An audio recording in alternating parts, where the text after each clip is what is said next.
नमस्कार दोस्तों, YouTube के ट्रिपल ई बैंक चैनल में आपका स्वागत है। अगर आपने चैनल को सब्सक्राइब कर लिया तो आपको बहुत बहुत धन्यवाद। और अगर आपने चैनल को सब्सक्राइब नहीं किया है तो सबसे पहले चैनल को सब्सक्राइब करें।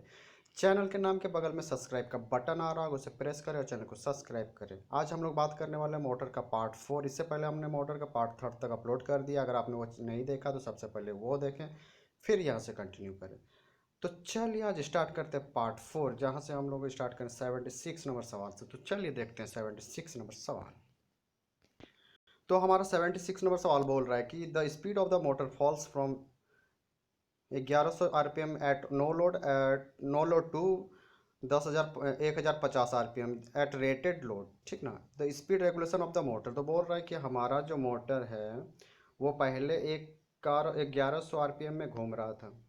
अब वो उसका स्पीड थोड़ा फॉल हो गया, मतलब गिर गया, तो वो स्पीड जाके 1050 हो गया। ठीक।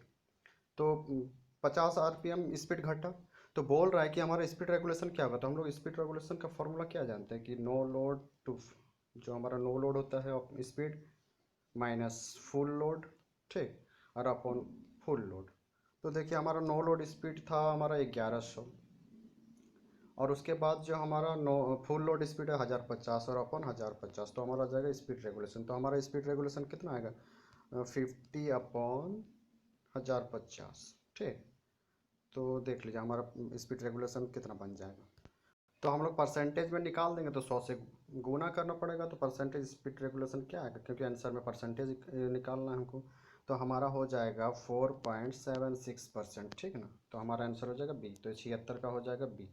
तो इसमें कोई जादू अंतर है नहीं, आपको फार्मूला याद रखना, बस आराम से बनाना कि हमारा मोटर जो पहले जब लोड लगा हुआ नहीं था तो 1100 आरपीएम में घूम रहा था। जैसे लोड लगाए तो 50 आरपीएम घट गया, 1050 हो गया, तो हमारा स्पीड में कितना ड्रॉप आया वही रेगुलेशन हो जाता है। रेगुलेशन का मतलब ये हो गया कि ड्रॉप, फ्लक्चुएशन। ठीक है।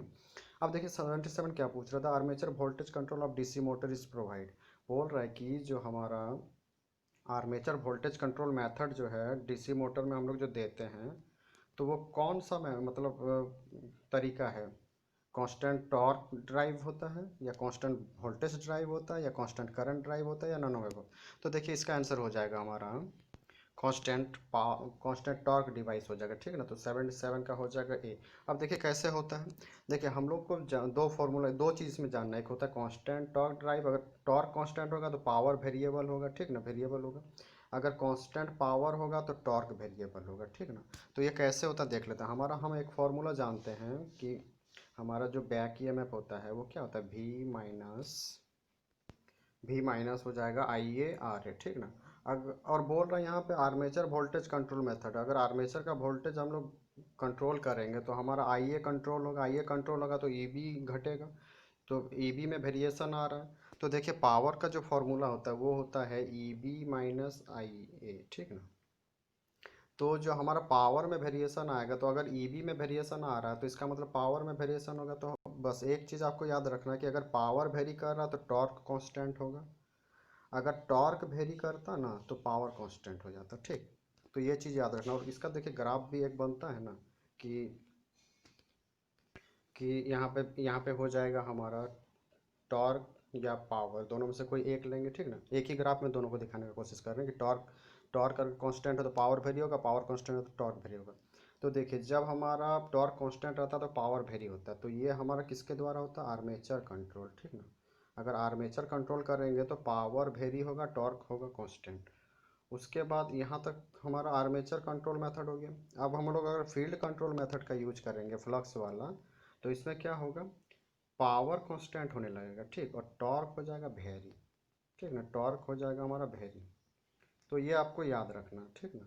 और कैसे होता है वो तो बता ही दिए कि अगर इस फार्मूला में अगर वेरी हो रहा है तो इसका मतलब ईबी में अगर वेरी हो रहा है तो पावर में वेरी हो जाएगा, तो फिर वो कांस्टेंट टॉर्क डिवाइस होगा। ठीक। तो हमारा इसका हो गया 77 का ए। अब देखिए 78 क्या पूछ रहा है। अब 70 अगर देखिए हमारा ये अगर वेरी नहीं रहता। ठीक ना। फ्लक्स कंट्रोल में क्या होता है, ये वाला वेरिएशन नहीं होता है, ये कांस्टेंट रहता है, इसमें कोई छेड़छाड़ नहीं करता फ्लक्स कंट्रोल मेथड में। तो जिस कारण से क्या होता है, ये फ्लक्स कंट्रोल मेथड में हो जाता है पावर हमारा कांस्टेंट हो जाता है, क्योंकि पावर ईबी पे डिपेंड करता है। ठीक है ना। आई बी या आई ए कुछ भी ले लीजिए। तो अगर ईबी में वेरिएशन नहीं आ रहा तो इसका मतलब हमारा पावर कांस्टेंट हो जाएगा, फिर टॉर्क हो जाएगा वेरिएबल। ठीक, अब देखिए हमारा 78 सवाल क्या पूछ रहा है, the speed regulation of the DC motor is lowest, sorry, the speed regulation of the DC motor is, बोलता है स्पीड रेगुलेशन डीसी मोटर का क्या होता है। तो कितनी बार ये फॉर्मूला पढ़ चुका, अभी भी पहला सवाल यही बताया है कि नो लोड स्पीड से फुल लोड स्पीड, अपन फुल लोड स्पीड। ठीक, तो 78 का हो जाएगा सी। ये फार्मूला आपको याद रखना है क्योंकि बार बार पूछा जाएगा और इससे न्यूमेरिकल भी एग्जाम में आता है, तो बहुत ही इंपॉर्टेंट फार्मूला है। वोल्टेज रेगुलेशन, स्पीड रेगुलेशन, तो इसलिए रेगुलेशन वाला कॉन्सेप्ट समझना बहुत ही जरूरी है। ठीक है, तो चलिए अब आगे वाला सवाल देख लेते हैं। As as there is no back EMF at the instant of starting of DC motor. अब बोल रहा है कि अगर स्टार्टिंग में बैक ईएमएफ डीसी मोटर में तो होता नहीं है, ठीक, जीरो मान ली कि इस नहीं है DC motor, in order to prevent heavy current flowing through the armature. तो हैवी करंट फ्लो होगा आर्मेचर से, तो हम लोग क्या करते हैं, यहाँ पे रेजिस्टेंस लगाते हैं। तो वही बोल रहा है the resistance connected to parallel armature, parallel नहीं सीरीज में कनेक्ट करते हैं तब ना प्लस होगा। Armature is temporary open, high value register is connected at the field winding. और उसके बाद है a resistance is connected to the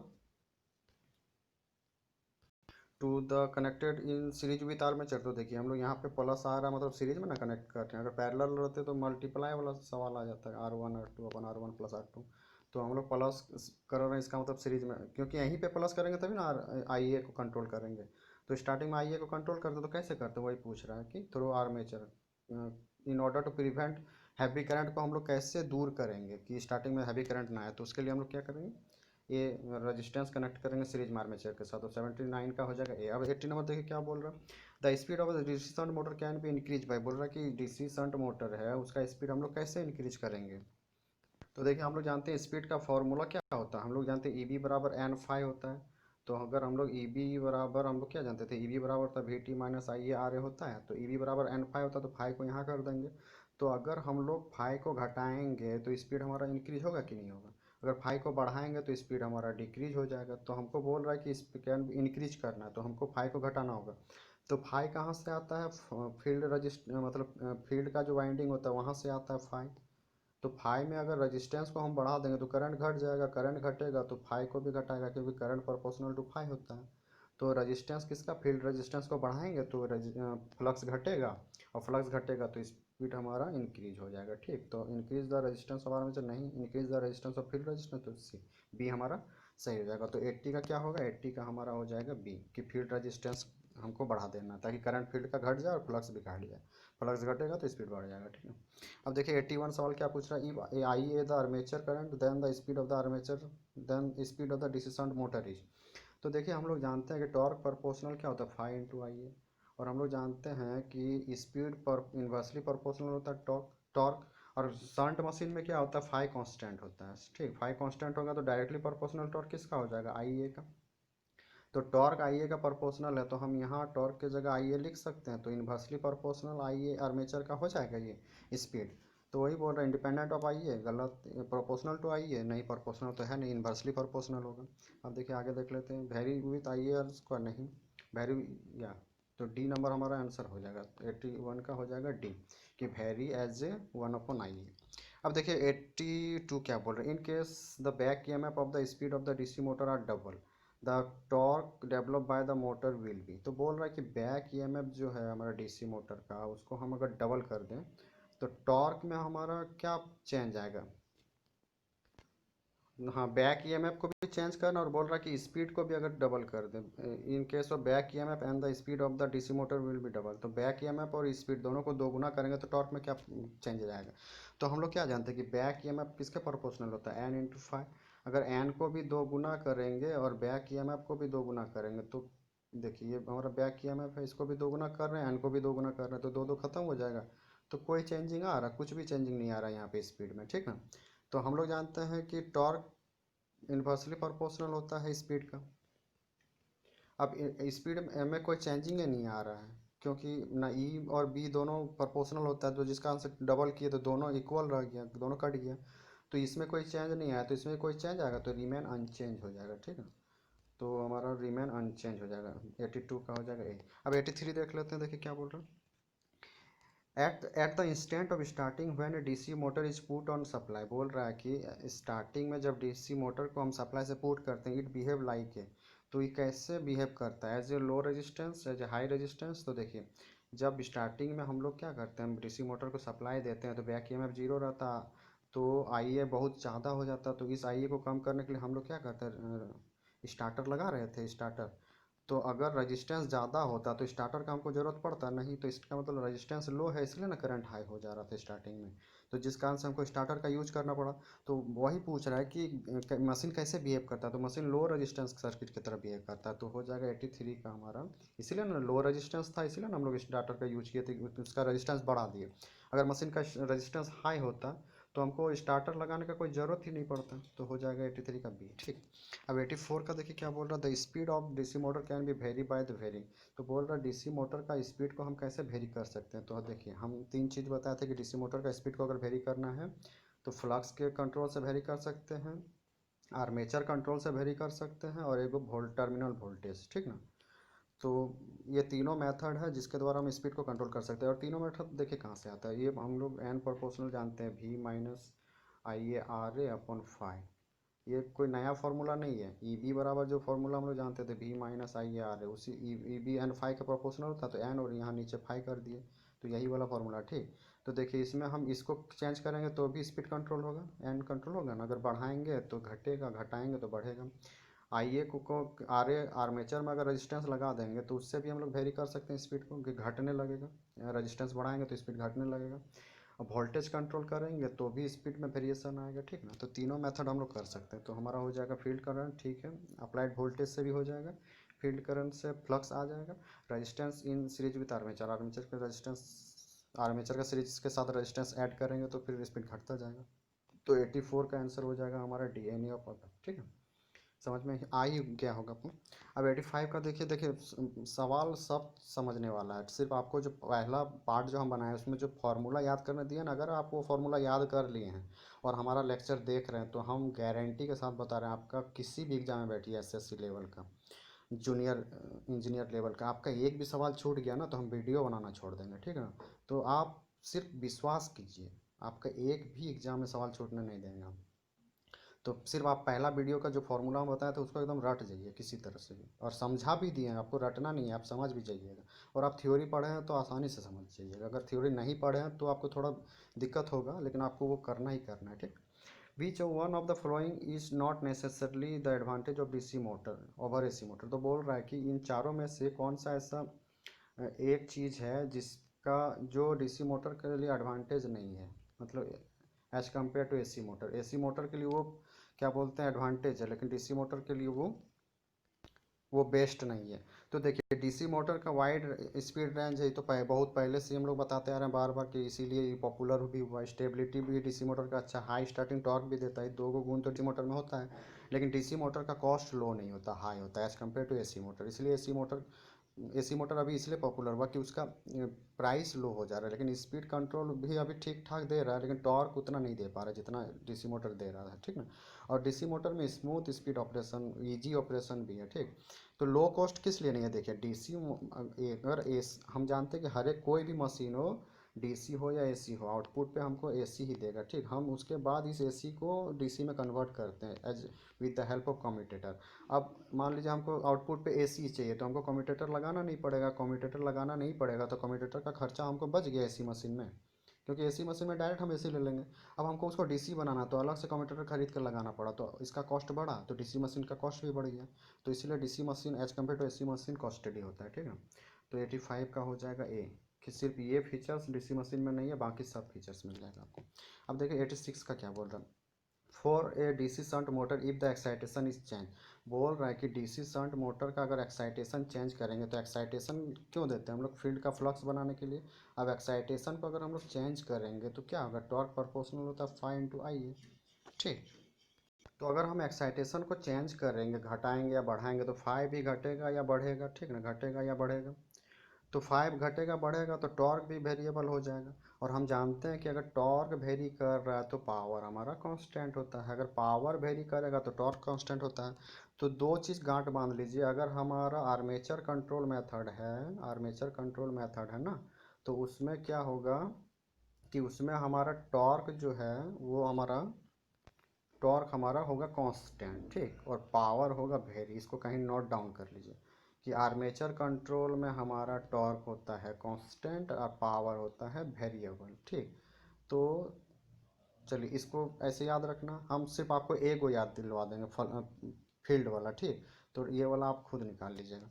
और देखिए फील्ड कंट्रोल में ये आर्मेचर कंट्रोल हो गया। अब फील्ड कंट्रोल मेथड में क्या होता है, फील्ड कंट्रोल मेथड में होता है फ्लक्स।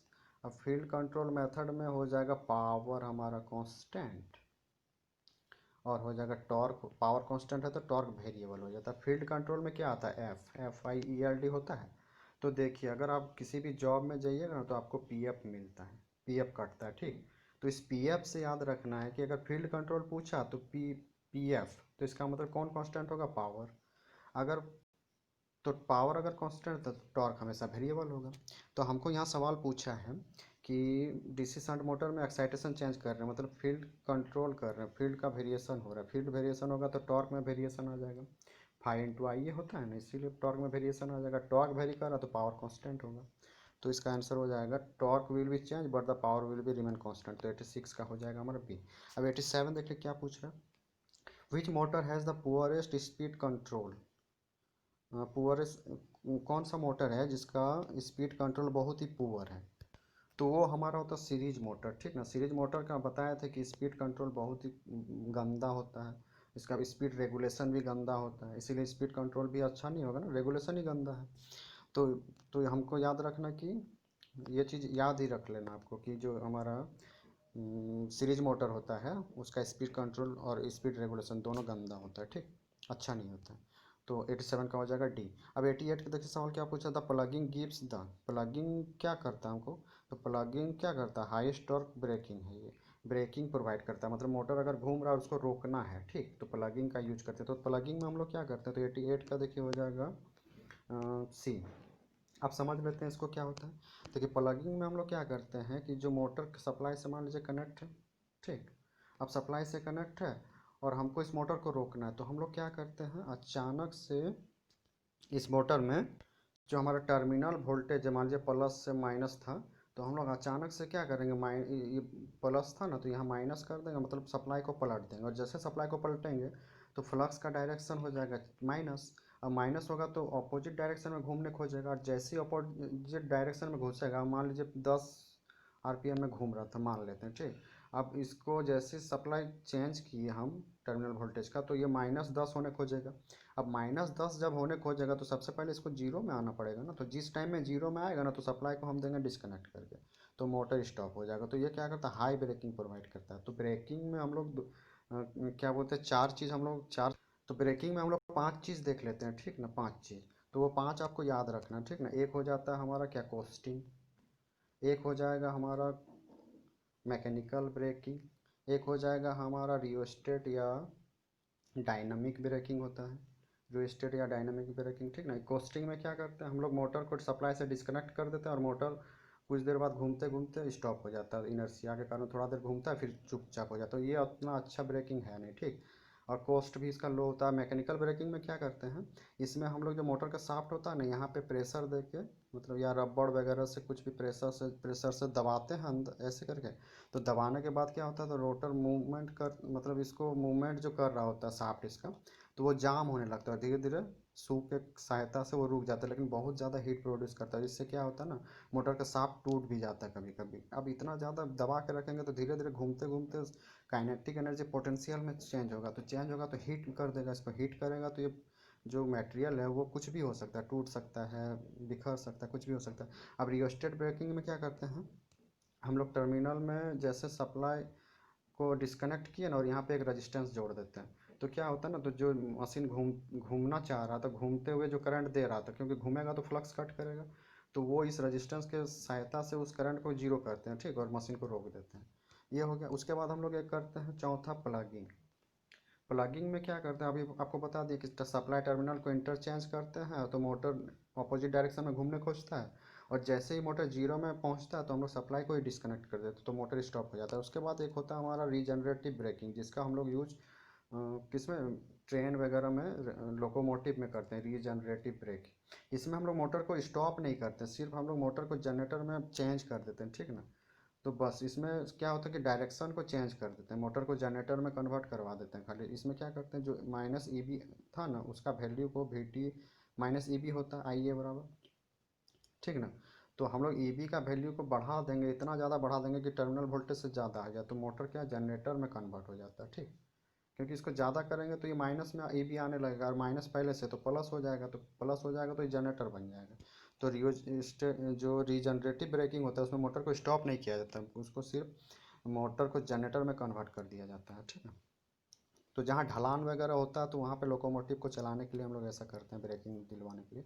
अब ये हो गया हमारा प्लगिंग वाला 88 हो गया सी, 88 का सी। अब 89 देखिए क्या बोल रहा है, देख लेते हैं। तो 88 नंबर सवाल बोल रहा है कि the armature voltage control of A DC motor. तो देखिए हम लोग अभी दो चीज़ पढ़े ना, कांस्टेंट टॉर्क और कांस्टेंट पावर।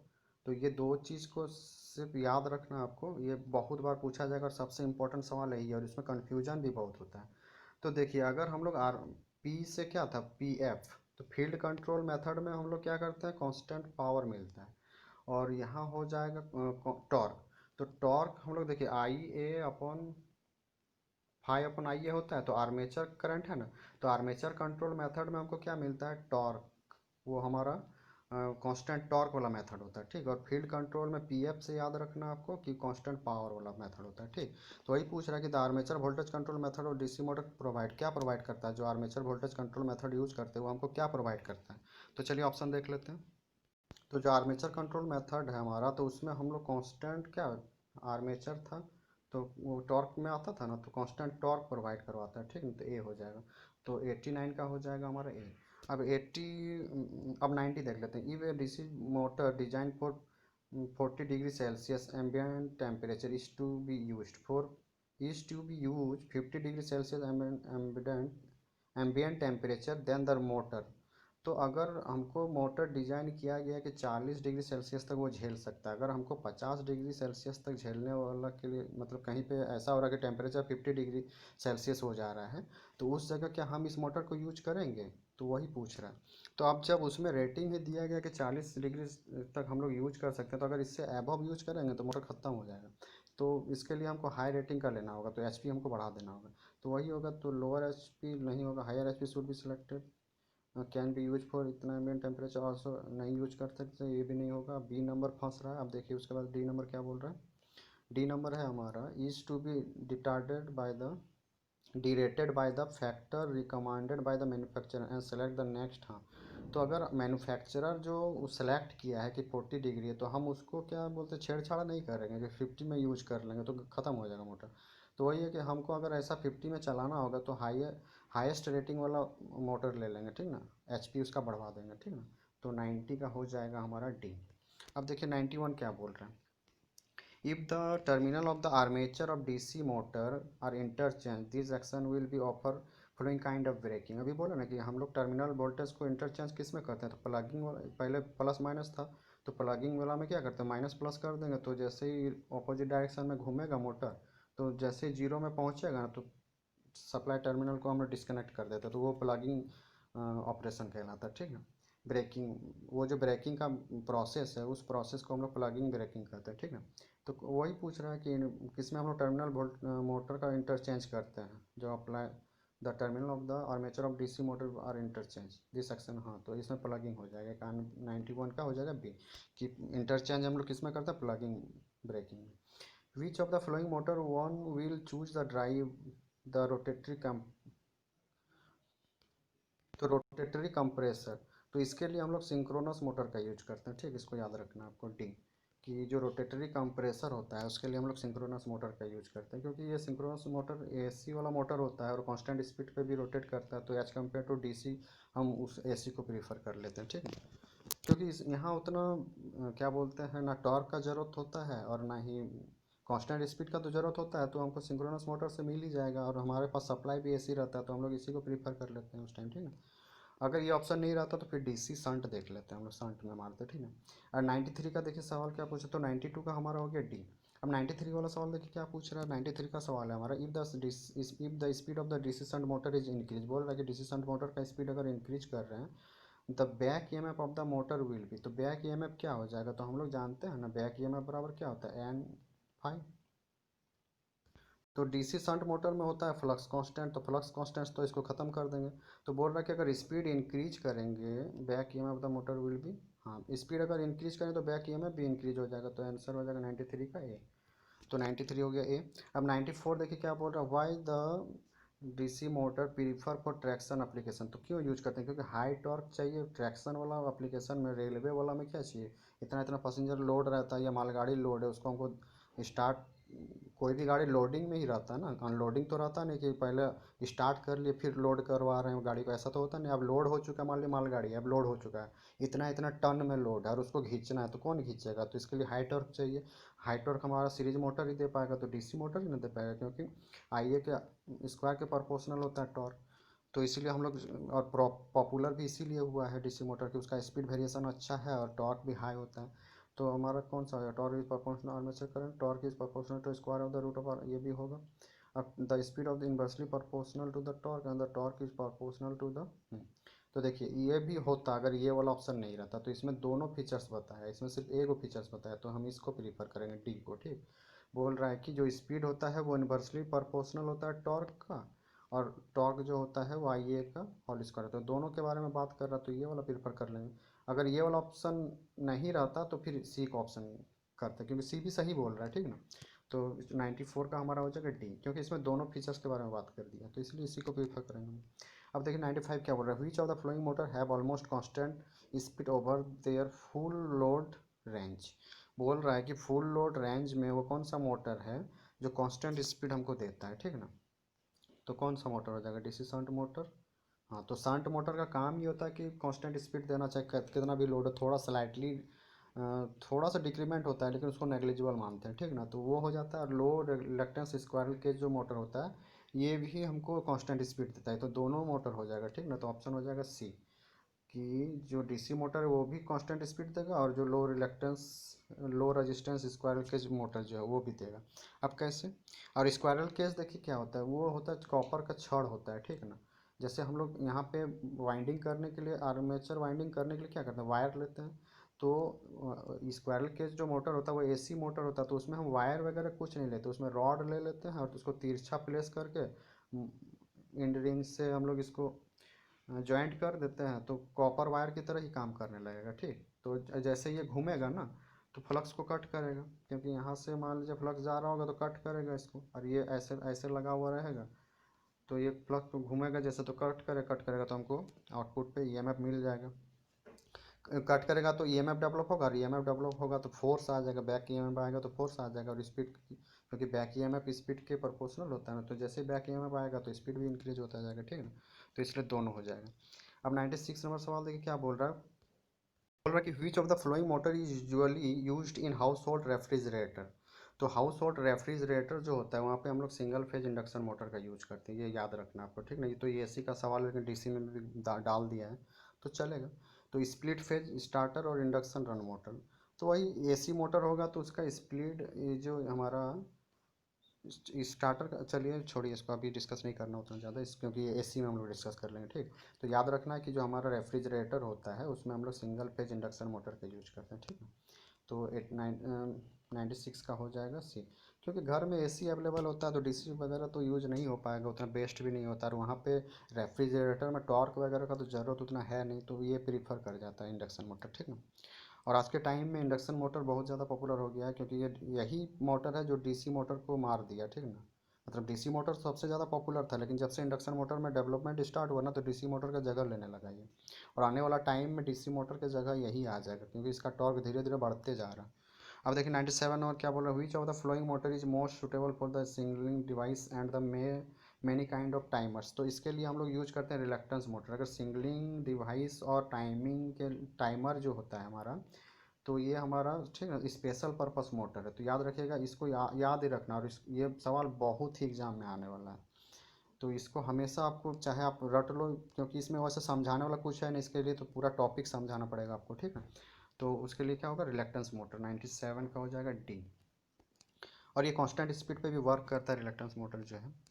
और सिंक्रोनस मोटर की तरह ही होता है, लेकिन स्टार्ट ये इंडक्शन मोटर की तरह होता है, रन करता है सिंक्रोनस मोटर की तरह, ठीक ना। तो कांस्टेंट स्पीड बन जाता है इसका। अब देखिए वाट लियोनर कंट्रोल इज बेसिकली, ये देखिए कितना बार ये सवाल आया, हम लोग जितना बार चारों वीडियो अगर आप देखिएगा अभी तक जितना बनाए हैं तो सब में ये सवाल आ रहा है, वाट लियोनर मेथड कितना इंपॉर्टेंट है। तो ये वोल्टेज कंट्रोल मेथड होता है। तो बार बार बताएं कि अबव या बिलो दोनों स्पीड हमको देता है, तो ये वोल्टेज कंट्रोल मेथड है। हमको स्पीड कंट्रोल का तीन ही मेथड तो होता है, एक फ्लक्स कंट्रोल, एक आर्मेचर कंट्रोल और एक वोल्टेज कंट्रोल। तो ये हो जाएगा एबव स्पीड देगा, ये बिलो स्पीड देगा, मतलब अगर 500 आरपीएम का मशीन है तो 400 दे देगा, ये 300 देगा लेकिन 600 नहीं देगा, ये 600 700 देगा लेकिन 400 मांगेंगे तो नहीं देगा। लेकिन ये वोल्टेज कंट्रोल मेथड जो है दोनों देगा, हमको 400 भी दे देगा और 600 भी चाहिए तो दे देगा, ठीक है। तो वार्डली मतलब क्या है, वोल्टेज कंट्रोल मेथड। अब देखिए 100 नंबर सवाल क्या बोल रहा है, for constant torque drive which speed control method is prefer. तो बोल रहा है कि जो हमारा कांस्टेंट टॉर्क मिलता है उसमें कौन सा स्पीड कंट्रोल मेथड यूज करते हैं। तो हम लोगों ने अभी ग्राफ पढ़ा ना कि कांस्टेंट टॉर्क, टॉर्क और पावर, ठीक। तो अगर हम यहाँ पे होता आर्मेचर, पहले ए, ट्रिक से याद रखिए नहीं तो ये बहुत कंफ्यूजिंग सवाल है, कभी ज़िंदगी में याद नहीं होगा। और ये होता है फील्ड। तो पहले अल्फ़ाबेट में ए आता है इसलिए आर्मेचर कंट्रोल। तो स्टार्टिंग में क्या होगा, टॉर्क हमारा कांस्टेंट होगा, पावर वेरिएबल होगा, ठीक। उसके बाद पावर, ये पावर होता है, फिर पावर कांस्टेंट हो जाएगा, टॉर्क वेरिएबल हो जाएगा, ठीक। तो पी एफ से याद रखना कि अगर फील्ड कंट्रोल हुआ तो पी एफ हम लोग को मिलता है, जब जॉब कीजिएगा तो पी एफ मिलेगा। तो पी एफ से हम लोग आ रहा हो जाता है कि कांस्टेंट पावर। और हम लोग जानते हैं अल्फ़ाबेट में पहले ए आता है, तो ए आता है तो आर्मेचर, आर्मेचर में देखिए यहाँ से याद रखना कि टॉर्क फाई इंटू आई है, आर्मेचर में क्या कांस्टेंट टॉर्क होगा, ठीक। तो किस में यूज करते हैं हम लोग कांस्टेंट टॉर्क, तो कांस्टेंट टॉर्क हम लोग आर्मेचर वोल्टेज कंट्रोल मेथड में करेंगे। तो 100 नंबर का सवाल हो जाएगा बी। 100 का आंसर क्या हो जाएगा हमारा, तो 100 का आंसर हो गया हमारा बी, ठीक है। तो आशा करते हैं कि आपको लेक्चर बहुत ही अच्छा लगा होगा। तो आज हम लोग यहीं तक 100 ही तक रखेंगे, इसके बाद जो पार्ट बनेगा उसमें 101 से स्टार्ट करेंगे। तो थैंक्स फॉर वाचिंग। और अगर आपने चैनल को सब्सक्राइब नहीं किया तो दोस्तों चैनल को ज़रूर सब्सक्राइब करें। चैनल के नाम के बगल में सब्सक्राइब का बटन आ रहा होगा, उसे प्रेस करो, चैनल को सब्सक्राइब करो, ज़्यादा से ज़्यादा दोस्तों में शेयर करो ताकि ये वीडियो उन ज़रूरतमंदों को मिल सके जिसको इसकी बहुत ही ज़रूरत है, जो कोचिंग एफर्ट नहीं कर पा रहे। तो थैंक्स फॉर वॉचिंग।